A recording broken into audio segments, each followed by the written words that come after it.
History remembers Field Marshal Erwin Rommel as the Desert Fox, a brilliant strategist, a war hero, and a soldier's general.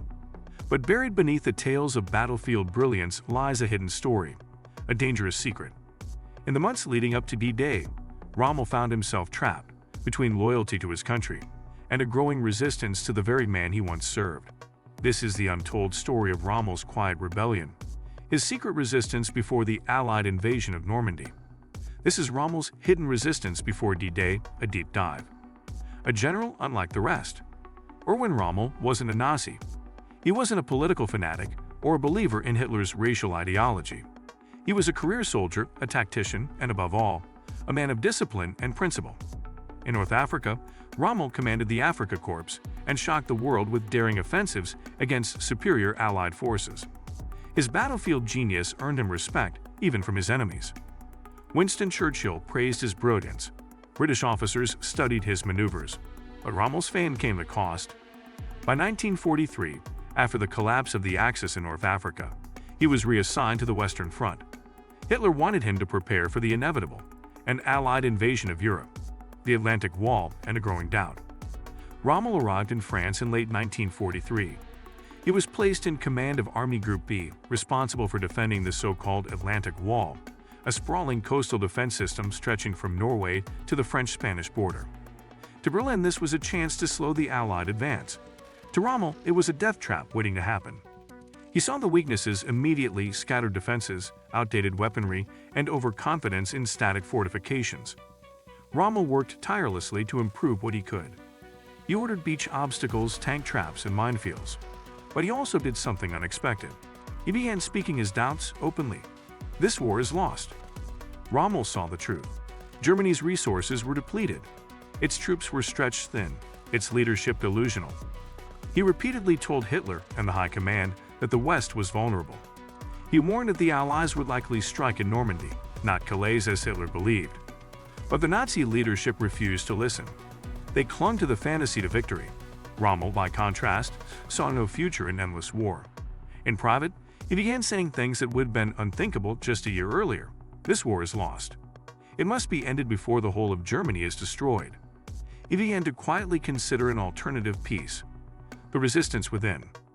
In the shadows of the German military, a resistance was forming. Not all who wore the uniform of the Wehrmacht were loyal to Hitler. Some had seen enough bloodshed, enough lies, enough corruption. Among them were senior officers like General Ludwig Beck and Colonel Claus von Stauffenberg. They were planning more than dissent. They were planning a coup. But they needed a symbol, a unifying figure, someone who had the respect of the people, the army, and crucially, the Allies. They needed Rommel, approaching the Fox. In early 1944, the conspirators reached out to Rommel. They knew he was disillusioned. They knew he saw the madness of Hitler's regime. But Rommel wasn't quick to jump into treason. He rejected the idea of assassination. He didn't want Hitler to become a martyr. Instead, he proposed arresting him, putting him on trial before the German people. Rommel believed the war needed to end, but lawfully. Still, he began to assist quietly. He encouraged others to think beyond Hitler. He discussed post-war peace with officers. And in May 1944, Rommel sent a secret message to the Allies through Swiss intermediaries. He wanted to negotiate a peace deal without Hitler on the eve of invasion. June 1944, the storm was coming. Rommel knew the Allies were preparing to strike.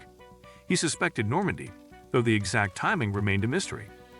Ironically, just days before the invasion, he traveled to Germany, intending to persuade Hitler one final time to end the war. On June 6, 1944, the beaches of Normandy exploded into chaos. Operation Overlord had begun. Rommel rushed back to the front, only to find his worst fears confirmed. The defenses were shattered, paratroopers were deep inland, and German communications were in disarray. Rommel told Berlin the truth: it's over. The enemy has broken through. His message? Seek peace now or lose everything. The plot to kill Hitler. Rommel's urgency wasn't shared by Hitler. The Führer dismissed Rommel's assessments and insisted on holding every inch of ground. Back in Berlin, the resistance decided to act. On July 20, 1944, Colonel von Stauffenberg placed a briefcase bomb in Hitler's briefing room. The explosion rocked the Wolf's lair. Several officers were killed, but Hitler survived. The coup failed. The Gestapo moved swiftly. Thousands were arrested. Executions followed. And then Rommel's name surfaced. The end of the Fox. Rommel's connection to the plot was murky. He hadn't supported the bombing. He wasn't even in Berlin. But under torture, some conspirators named him, claiming he had agreed to serve in a post-Hitler government. That was enough. On October 14, 1944, two SS generals arrived at Rommel's home. They'd offered him a grim choice: stand trial for treason, putting his family at risk, or take poison and be remembered as a war hero. Rommel chose the latter. He died that afternoon. The Nazi regime announced that the Desert Fox had died from war wounds. A state funeral was held, but the truth was buried. Legacy and reflection. After the war, the truth emerged. Rommel had opposed Hitler. He had worked to prevent the bloodshed of D-Day. He had tried, in his own way, to save Germany from itself. Today, Rommel's legacy is debated. Was he a hero of resistance or merely a soldier who saw the writing on the wall too late? Was he complicit in a terrible regime, or a man trapped by duty, trying to do what little he could? Perhaps the answer lies somewhere in between. Erwin Rommel's story is not one of absolutes. It's the story of a man caught between loyalty and morality, between obedience and conscience. In the months before D-Day, while the world prepared for the greatest battle of the century, Rommel fought a quieter war, a war against tyranny, from within the heart of Hitler's machine. His resistance was not loud, it was not explosive, but it was real, and in the end, it cost him everything. Thanks for joining us on this deep dive into Rommel's hidden resistance. If you found this story compelling, consider liking the video, subscribing to the channel, and sharing it with others who love uncovering the forgotten corners of history. Until next time, stay curious.